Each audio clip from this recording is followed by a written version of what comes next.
Hello, everyone. Hello, everyone. Good morning, good afternoon, good evening, wherever you are, whatever your time zone. Welcome. This is Digital Transformation Talk, and I am your host, Kevin Crane. Welcome to the show. Today, we're here to talk about the future of work, employee experience, driving efficiency, motivation, and innovation. Of course, the future of work is a topic that gets talked about a lot, especially now in the aftermath of the COVID pandemic and the rise of remote work. And we've seen some big implications in business as well as in society as employee expectations have changed dramatically. The great resignation has brought with it a new attitude among workers, rethinking what they want, expect, and demand from employers and the companies that they work for. As a result, it's been harder for organizations to find and keep top talent, and that has made employee recruitment and retention and experience a top priority today, in stark contrast with just a few years ago. Companies are now compelled to think more ardently about their workplace and the culture of the organization, and indeed the technical systems and tools and the work environment itself, because they have to if they hope to stay relevant and modern in the eyes of employees. Now, digital transformation plays a big part in all of this.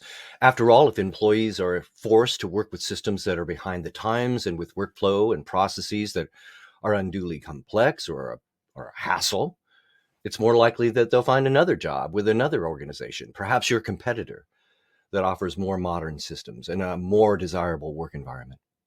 Ignore this trend and you really risk being left behind by more modern, digitally enabled, and more in touch competitors. So, how can and should digital transformation and process improvement contribute to employee experience and help pave the way to the real future of work? How can we as technologists contribute to not only driving efficiency and innovation, but also impacting things like employee motivation, retention, and satisfaction?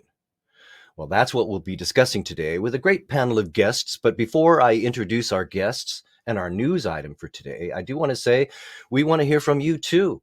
I'd like to encourage everyone attending today to participate. After all, we're a huge community of practitioners and experts, so please join in with your comments in the chat section. And if you have a question along the way for our guests, please enter them into the Q&A feature, and I will attempt to get some of them into the flow of the show, and we'll have a few minutes at the end also for questions.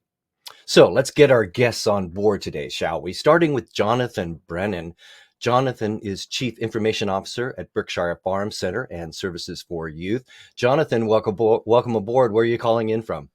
I am at Berkshire's headquarters in Canaan, New York, very All far right, east New York. nice. Well, welcome aboard. Thank you very Joining much. Jonathan is Aurelia Platiana. Aurelia is Director of Engineering for Vinted. Aurelia, are you with us? I am. How are you? I'm doing great, Aurelia. It's great to see you. Where are you calling in from? I'm calling in from Lithuania. So greetings. Lithuania. Welcome aboard. Thank you for being with us today. And finally, Nick Hodder. Nick is Assistant Director for Digital Transformation for Imperial War Museums. Nick, welcome aboard. Where are you calling in from? Good to be here. I'm calling in from Hampshire in the UK, which is just down the road from the original Berkshire, or Berkshire, as we say. Nice. Well, welcome aboard, everyone. We are worldwide today. I'm coming to you from the West Coast of the United States here in Portland, Oregon. So let's get into it. I'd like to introduce us to our news article today, an article published recently by the World Economic Forum. Author is Tammy Polk, entitled Companies Need to Digitally Grow Up or Risk Losing Employees. Excuse me. Now, in the article, it talks about how young people expect work processes to be advanced, accessible, and automated. Indeed, 91% of Gen Zers say employers' technology is a factor in them choosing their job offers. And a lack of digital maturity among most organizations will continue to pose challenges for them as they work to attract and retain top talent. Only 4% of today's organizations have achieved a fully digitized and automated workplace. So my question to the group today is, do you feel that senior executives should pay more attention to technology within this framework of employee retention and satisfaction? And if so, what steps should they take to make digital maturity a strategic priority. And so, Jonathan, I'll start with you today, please. Jonathan, what are your thoughts? Yeah, I absolutely do think that executives need to take this. They need to take this to heart. If you consider the world through the lens of Maslow's hierarchy, people's needs, like base needs like food and shelter, are considered first before they can achieve higher level like self-actualization. The same is true in your business world. Right? We've gone through a few revolutions, basically like the industrial revolution, information revolution, and now we're in this kind of social revolution. In the past, people took jobs just to survive, even if their boss was abusive or the work was unpleasant. And this is because opportunities were really scarce. The bosses held all the power. But now people want, we moved into the information revolution, and people wanted a better standard of living. They wanted a higher salary so they could pay for their kids' loans and they could pay for their personal expenses. And that they demanded that. And if they didn't get that, their loyalty was reduced. The loyalty was never really there to begin with. It was just lack of opportunity. And now we're on this new wave of social revolution where the loyalty is completely gone if you don't have what it takes for this new generation. They want to work smarter and not harder. They don't want to do manual tasks. They want opportunities for growth, right? They want better work life. So really, we got to take a hard look at what we're doing and how we're doing it, and to do a process map, do it on a whiteboard if necessary, but use Visio if you have it, and just map out all of the things that your people are doing and look for those pieces that are manual and look for a way to make that automatic. Right. And that will lead to a better work day for that employee and less stress and less frazzled. And when there's an emergency, you've got less things on your plate that you have to work through to sort that out. So ultimately, embracing this digital transformation is going to be beneficial to not just the organization who needs that transformation, but also the individuals working there. Aurelia, do you feel that senior executives should pay more attention to technology within this framework of employee satisfaction and retention? I think it's difficult to disagree with an article, so I definitely agree with the points made there. And I think one would be stupid to say nobody needs to pay attention to it. However, I'd like to acknowledge the fact that it's easier said than done for companies which are either just starting up or young in after their establishment. Naturally, their tech stack is fresh. They can attract more of Gen Z generation because most likely their mission is created to be appealing.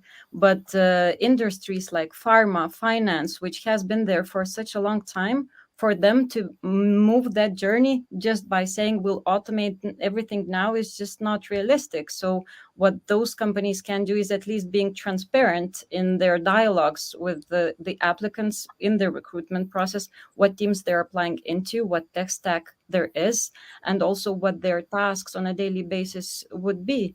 Even within the newly established companies with the very appealing mission, which attracts Gen Z, there will also be tasks that are less appealing. Somebody has to deal with some integrations for legal, for privacy, etc., which somehow are thought to be less attractive. But then it's more on the conversation side, how much of such tasks will there be? And it's on the transparency side. Of course, everybody should move towards digitization. There's no question about that. It's more that for some companies, that journey is way longer to be taken. Nick, you are an assistant director of digital transformation for Imperial War Museums. Do you feel that what's your recommendation for C-suite leaders? That what steps should the C-suite take to make sure digital maturity is a strategic priority, especially with respect to employee experience? Yeah. So, first of all, I'd agree with Aurelia's point about my organisation is over 100 years old, founded in 1914, and we have a vast collection, right? One of the big things, we have 33 million objects, right? And so physical objects, including our largest one is a warship called the HMS Belfast, right? So, I mean, it's a big organization. It has lots of infrastructure. It has lots of legacies across systems and processes, etc. And so it's almost impossible to radically change that organization and to automate and digitize everything overnight. To Aurelia's point, I also think that maybe it's a valid point. I agree with the core point of the article, but actually, in terms of how I would approach this problem, I think I'd approach it from a slightly different angle.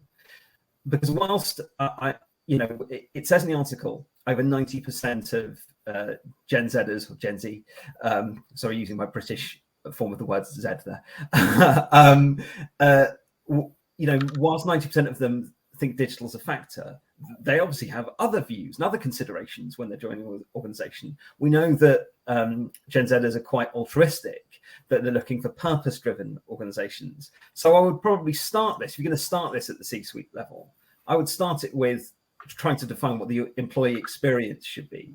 What's the overall experience of working for your organization? What does that look like? And yes, a key part of it is technology and how we enable that experience through technology, but it won't be the whole thing.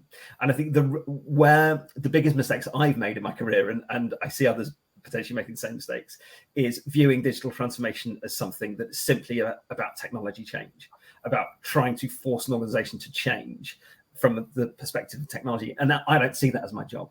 I see my job as creating a more adaptable organization for a digital world. And that means changing lots of things inside and outside of technology. We are getting some chatting and some questions coming in. And Chris makes this comment in the chat, I think is spot on. Chris says, in my opinion, staff productivity and well-being has improved since the pre-pandemic era. Many companies now have learned that they need to approach employee experience with the same care which they approach customer experience. And I think that's a really good point. Indeed, the article goes on to outline several ways companies can leverage technology to enable meaningful work and boost employee satisfaction and retention. One is to audit your processes and use that discovery process and real data to root out inefficiencies that bog down teams with unwanted or unnecessary paperwork. Without this auditing process in place, the authors warn us that it's a risky guessing game. The other is to eliminate the clutter, getting rid of paper-based forms and documents, stop requiring things like wet signatures, and instead use technology platforms to turn these inefficient manual processes into something that's more user-friendly and automated and digital. These are good suggestions, but perhaps somewhat self-evident or strictly pragmatic. So my question is to the group today, what are your suggestions to use digital technology and digital transformation to create a working environment that serves to attract top talent? Aurelia, what are your thoughts on that? Not sure if I got the question right, but I would say for me, it would tie back into the organizational structure, and whether be it IT departments or be it product development, where the tech stack being created and product features are being born, is that separated or combined with operations as such of the company? Because operations typically don't have their own IT department, and that's where all of the manual work gets offloaded, not noticed by product development teams. And naturally, then you are creating this separation. And even if you're automating some processes in one pocket, most likely there are new manual processes getting born in another pocket. So back to organizational structure and the process of how different parts of organization are interconnected, so that digital transformation or digitization would be an overarching element. And you could suspect, if we are automating this, how will it impact our processes on other ends, be it call center, be it operations, or be it, again, the products being born as new. Nick, what are your thoughts on this? What are some specific ways? They talk about eliminating clutter and auditing your process. What are some specific ways that organizations can move forward in creating a work environment with digital transformation that affects employee experience? So I kind of alluded to this earlier, and it sort of feeds into what Aurelia's just said.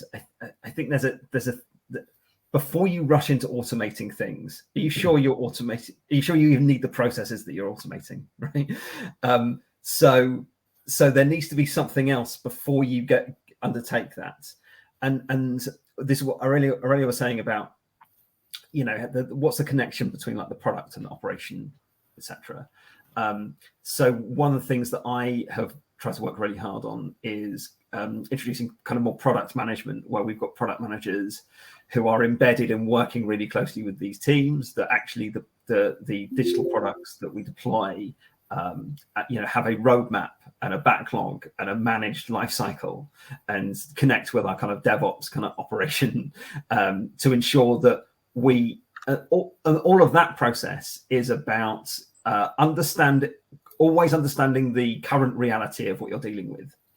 Because how we got here with these legacy platforms is, we spent 18 months deploying some custom software, and then we kind of leave it to rot for a few years. And I think, our opportunity through kind of cloud and software as a service is actually to create, a much better managed life cycle that is much better connected to the constantly changing business needs.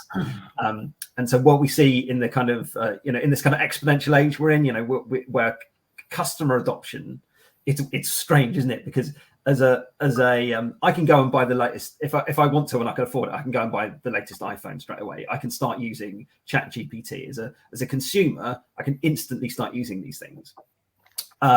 As a business, I have to go through a massive sort of planning process in order to start adopting some technology that a consumer can adopt tomorrow. So that's what we as businesses are competing with. And so what we need to do is understand our processes and understand our organizations in a context in which, so where we can view it, so we can basically say, okay, how do we create more adaptability here? How can we change our processes and work across this organization holistically to make it more adaptable? So that is that's where I would start. Well, Jonathan, let's shift gears a little bit with this question. We have some chatting and some questions out and thank you everyone for chatting and your questions today. In fact, David says, Nick, I is agreeing with Nick that tech is great, but definitely not the whole thing, that company culture is critical and should be number one. That sounds easy, but it isn't. So, Jonathan, what is your take on the company culture in addition to technology? And does that really play with digital transformation? How do we affect company culture along with the technologies?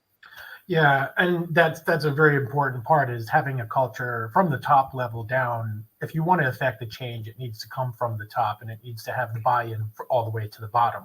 Right? You're not going to just have an edict from somewhere in the middle of the org chart that says we're going to do digital transformation now, and it can't just come from the IT department. Right? One of the ways that, just to the earlier questions of, to the point of agencies that have been around for a long time, they can't just do this, right? It's not as easy as just like flipping a light switch and congratulations, you're transformed. But you got to take the steps, right? You got to move the needle, right? Berkshire Farm Center was formed in 1855. We've been around for quite a long time, and we're still working on it, right? So I fully recognize that. One of the things that I would say would put in like project management tools, like basic project management tools. And it's easier said than done, right? We're doing that at Berkshire right now, but I've tried to do that at other agencies where it has not gone well. The reason it's going well here is because the agency wanted it. The CEO wanted it. They were willing to put themselves into it and to subject themselves and everybody else to the pain that comes with completely revamping the way that we do projects and the way we work on things together. And the end result, when we get through this, we're still in the process, is going to be day to day that's better for everybody, because we're all speaking the same language. We have the tool and the process.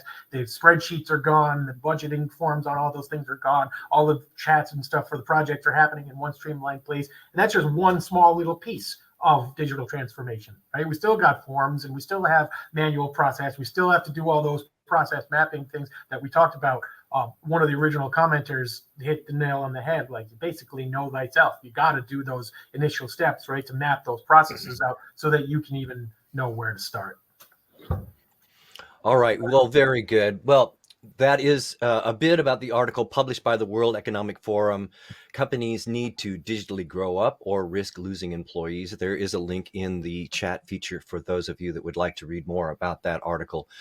All right, well, let's move into our main talking points today. Our first point is talking about, or asking us to talk about, maximizing collaboration, social well-being, and productivity through workplace flexibility. Now, there's a lot in there.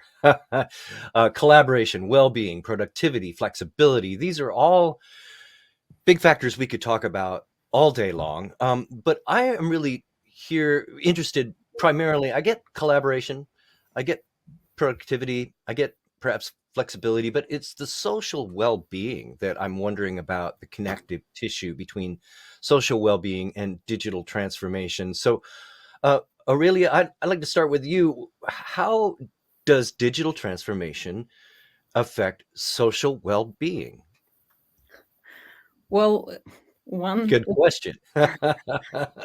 Nick. No, just kidding.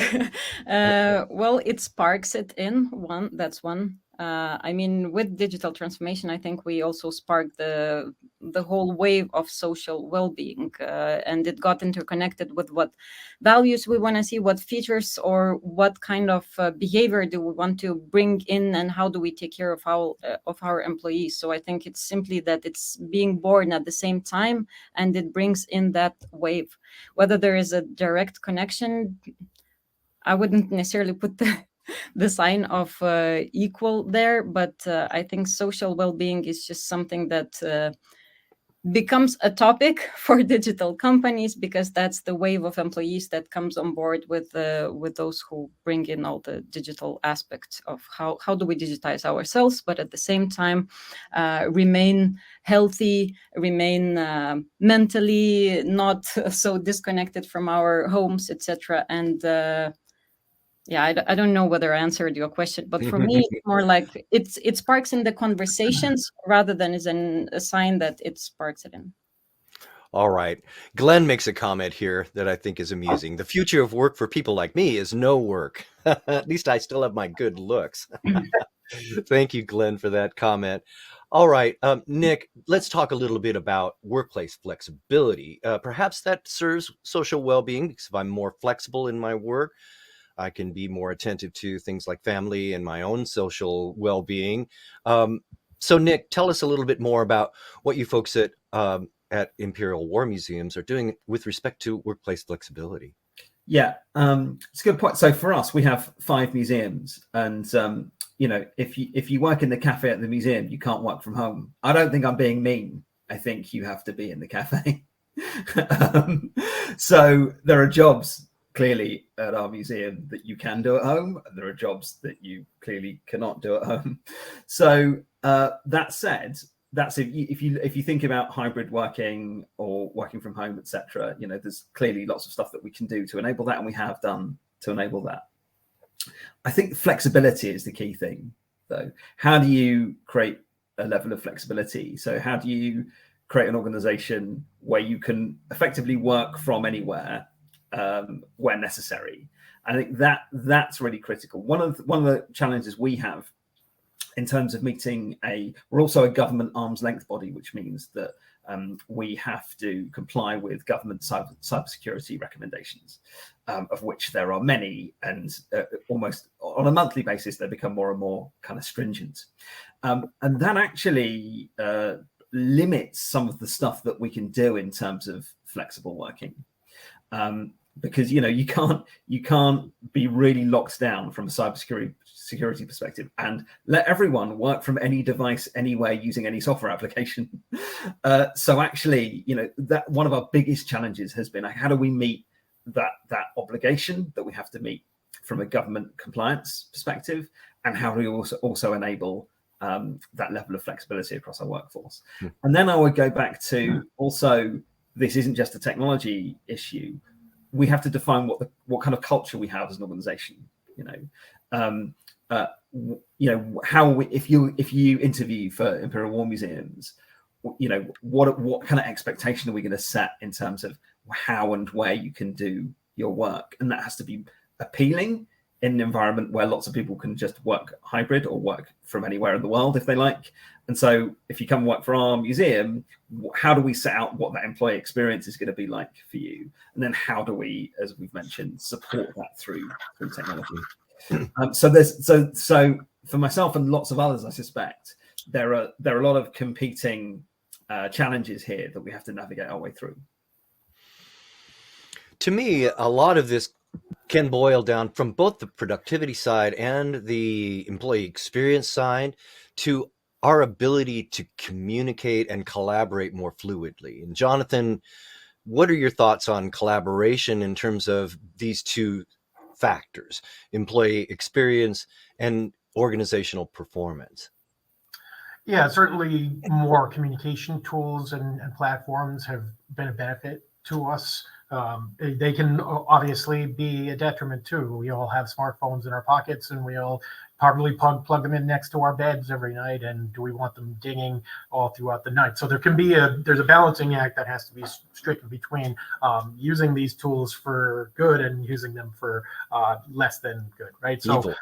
Yeah, so we want to make sure that we're being cognizant of that kind of thing, and information overload can certainly be a thing as well. But overall, I think having more options available to communicate and having better quality communication tools has certainly streamlined things as well. I want to talk about the flexibility just very briefly too. Like we have a lot of employees here. Luckily, Berkshire was already in a kind of a remote workforce environment before COVID hit, so we were able to. But we have a lot of people that do jobs that are very on the spot. They have to be there at a certain time. They're working on a floor, and we want to be able to provide them with some level of flexibility as well. So in those situations, we generally try to give them. We try to make sure that they can use their vacation time. They have a lot of breaks. Like when we do interviewing with people, we actually tell people when you're interviewing a candidate, tell them not just how much vacation time they get, but generally how much vacation time you used last year, right? So you can give them an idea of the kind of culture that goes in. Like I always hear, I always ask the question when I'm interviewing, how much vacation time did you use last year? Just so I can kind of understand that culture. Anyway, I think I'm rambling now, so I'll shut up. All right. Let's move on to our one of our next discussion points. And this one intrigues me. And it's asking about enhancing the human, using automation to support motivation, innovation, and effective work practices. Now, to me, this is an interesting confluence because as we move forward, we will see the line between human and automated systems starting to blur. I don't know if we'll get to the point where we will be embedded with Borg-type technology in our human heads. Perhaps that will happen, but certainly there will be this blending of automated systems, bots, AI, and humans. And so to me, the confluence here is where the opportunity lies and how well we work this confluence. There's dangers there and opportunities there. So I'll put it out to the group. What about enhancing the human? Should we be doing that? And if so, how? Anyone have an opinion about that? I think Glenn in the chat put something earlier about how AI was, let me see if I can find it actually. AI is quicker, cheaper, and makes fewer mistakes. And has a better sense of humor. That last one might be true. So I actually would argue that currently, right now, certainly ChatGPT makes lots of mistakes, and one of the biggest problems is that it sounds very convincing when it's making them. So I do that. Lots of elected politicians, both sides of the pond. I think you might find also gone down that road.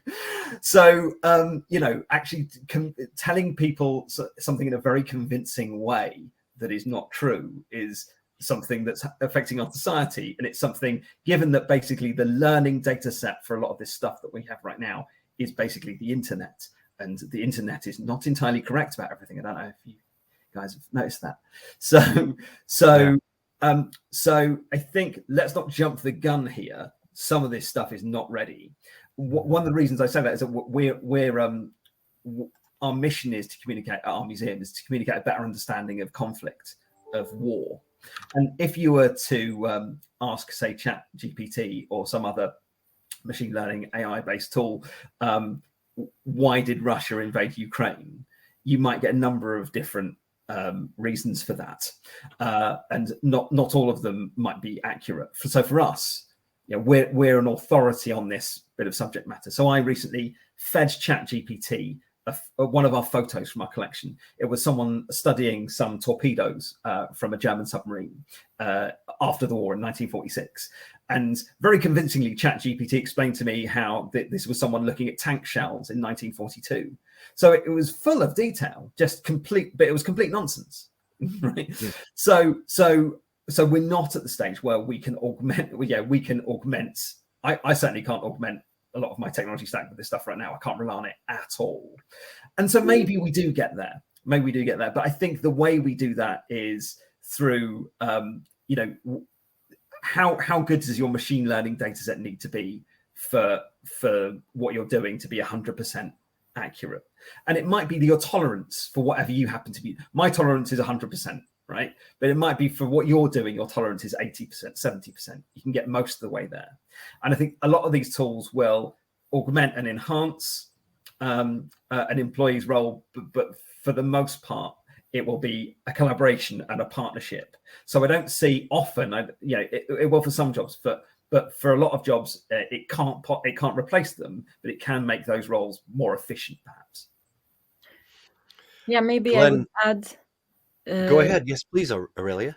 Yeah, we haven't touched upon the aspect of continuous learning within the organizations, and that being a part of culture. And enhancing the human is then the right point where that clicks in. Because even if you automate some processes, it's not like it's automated across. So you want to use your workforce and suggest them the capabilities and offer learnings and integrate it into the culture of how do we advance not only as in particular pocket, but also then learn as a company, where do we need or lack some particular skills that would enhance our human workforce. So continuous learning is then the aspect that I would definitely recommend companies to find way to integrate into the culture, because that can help enhance the human. And when we are looking at automation and motivation and innovation, it's just a clicking button. Jonathan, I want to get your take on a comment here. I believe it's Glenn again. Glenn and others, thank you so much for chatting and your Glenn questions. is really active here, right? It's great to see. And Glenn says generative AI will be the end of us. And I think a lot of people maybe feel that way. Maybe they don't talk about it, but they feel that way. Yet there is a great deal of opportunity. So, Jonathan, what's your take on generative AI? Will it be the end of us, or is it the benchmark in AI development that we've all been anticipating? I think generative AI is going to change quite a lot of things, and it's going to be a while before it's the end of us. And I think we can get some guardrails around it to prevent that if we're responsible about how we use it. I think that it can offer a great starting point.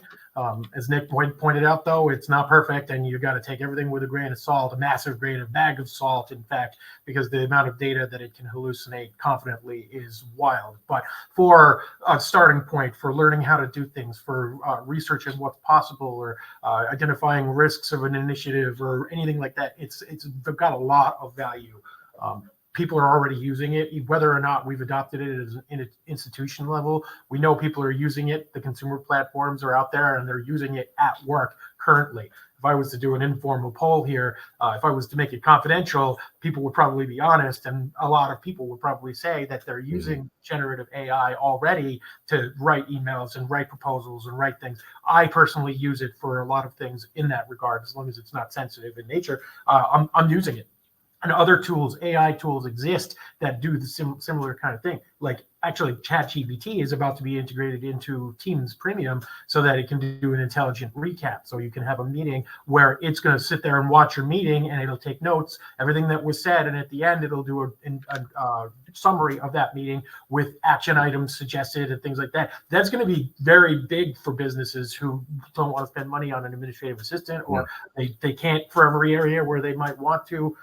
Grammarly, tools like that have been in business for a long time, assisting us write and making us tone suggestions and alternating sentences, and those things and that's starting to become generative as well. They're launching their own generative platform in April. So like all of these things are starting to become baked into the tools that we use every single day, and there's no escaping it, right? So it is the next generation.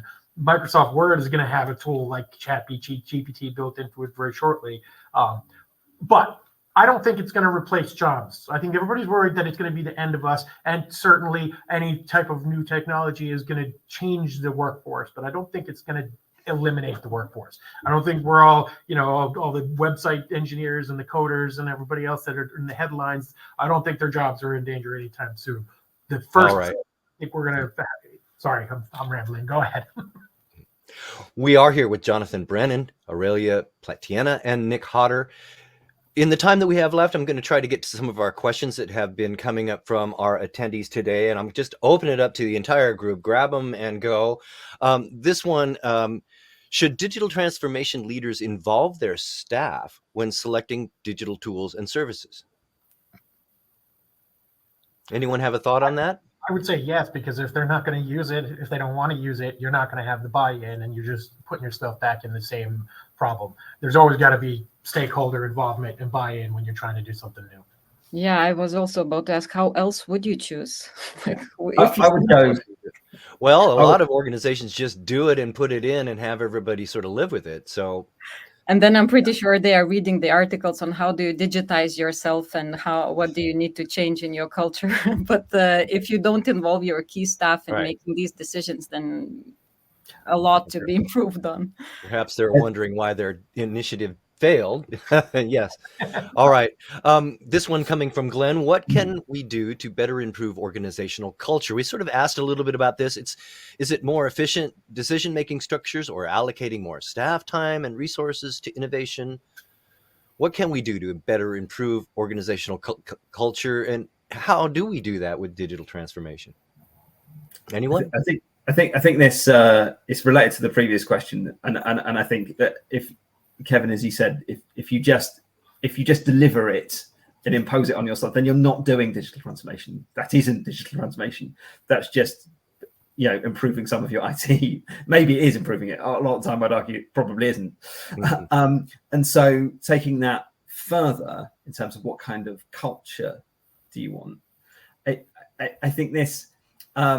So there isn't, and there's probably no such thing as a good culture or a bad culture. There's just the culture that you have and the culture that you need or want. But for the most part, in terms of digital transformation, your digital transformation shouldn't be done in isolation by some team. It needs to be done in partnership. So I would say that you almost need to co-create these systems with your teams. We adopt a lot of service design, where actually we collaborate with other stakeholders across the organization to jointly discover what the customer experience should be like. And then we design effectively on paper, what the optimal customer experience might look like. And only then will we go and identify what the technology looks like to support that customer experience. And that should be true of internal systems for employee experience, etc. As we kind of touched on earlier. So what kind of culture do you need from that? Well, Aurelia's already said it quite a few times. You need a really good learning culture. You need to have really candid conversations. So you need an honest, candid culture.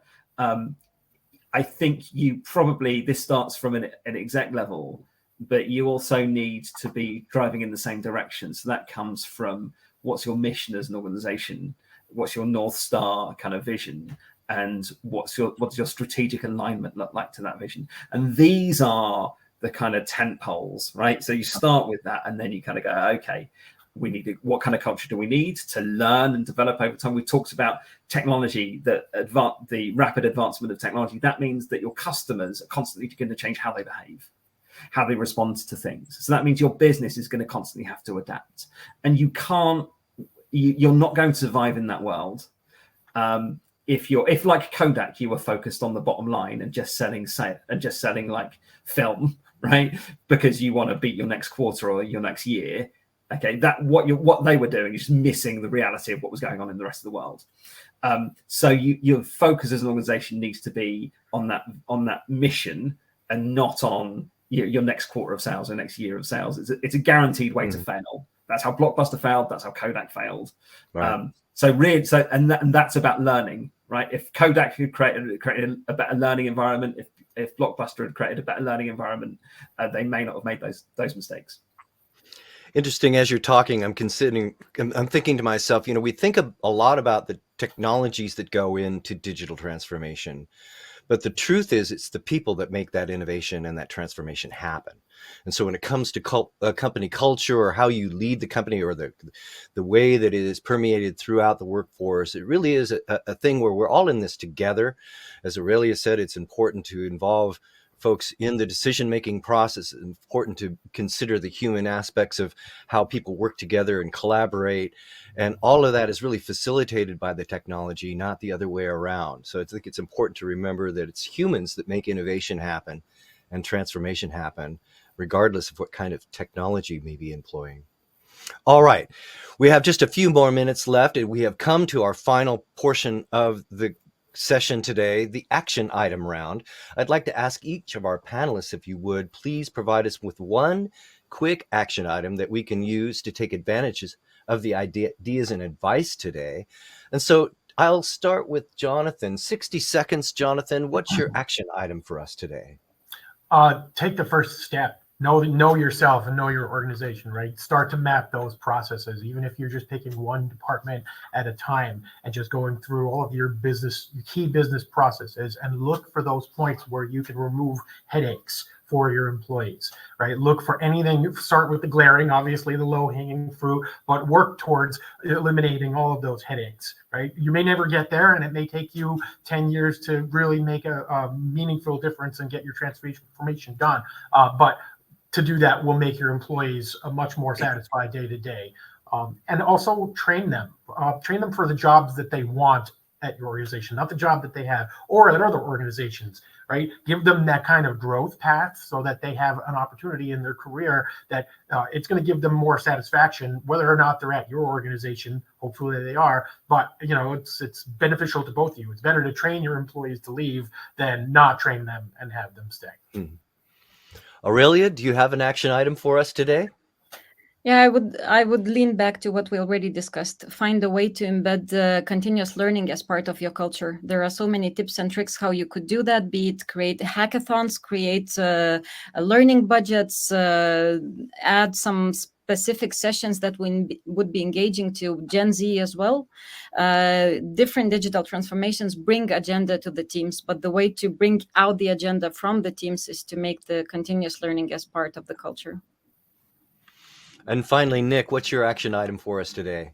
Yeah, I'd wholeheartedly agree with Jonathan and Aurelia's points as well. I would leave you with culture eats digital for breakfast, which is a bit of a bastardization of a Peter Drucker quote, but we've already talked about it. There's no point in attempting digital transformation without first creating the foundations and the groundwork to make sure that succeeds. So that starts with you getting involved. If you're leading a digital transformation, really getting involved with the leadership and getting them to understand what a really good culture what a good culture looks like that would enable digital transformation to thrive. All right. That is Nick Hodder, Assistant Director of Digital Transformation for Imperial War Museums. Also, Aurelia Platiena, Director of Engineering for Vinted, and Jonathan Brennan, Chief Information Officer at Berkshire Farm Center and Services for Youth. Jonathan, Aurelia, Nick, thank you so much for being part of our panel today. You were a great panel. Your perspectives and advice were spot on. So thank you so much. I hope we get a chance to talk again soon. Definitely. And thank you, everyone, for joining us. Thank you, too. And join us next week at 1600 GMT when we will talk with another great panel of experts, next time about making culture the core of your digital transformation. Interesting topic considering our discussion today. It should be another great discussion. And if you'd like to find me, you can do so on LinkedIn. I'm happy to connect there. Check me out, Kevin Crane, and you can check out my weekly audio podcast as well, the Digital Transformation Podcast. All right, well, that will do it for this episode of Digital Transformation Talk. Until next week, I'm Kevin Crane. Thanks for watching. Bye, everybody.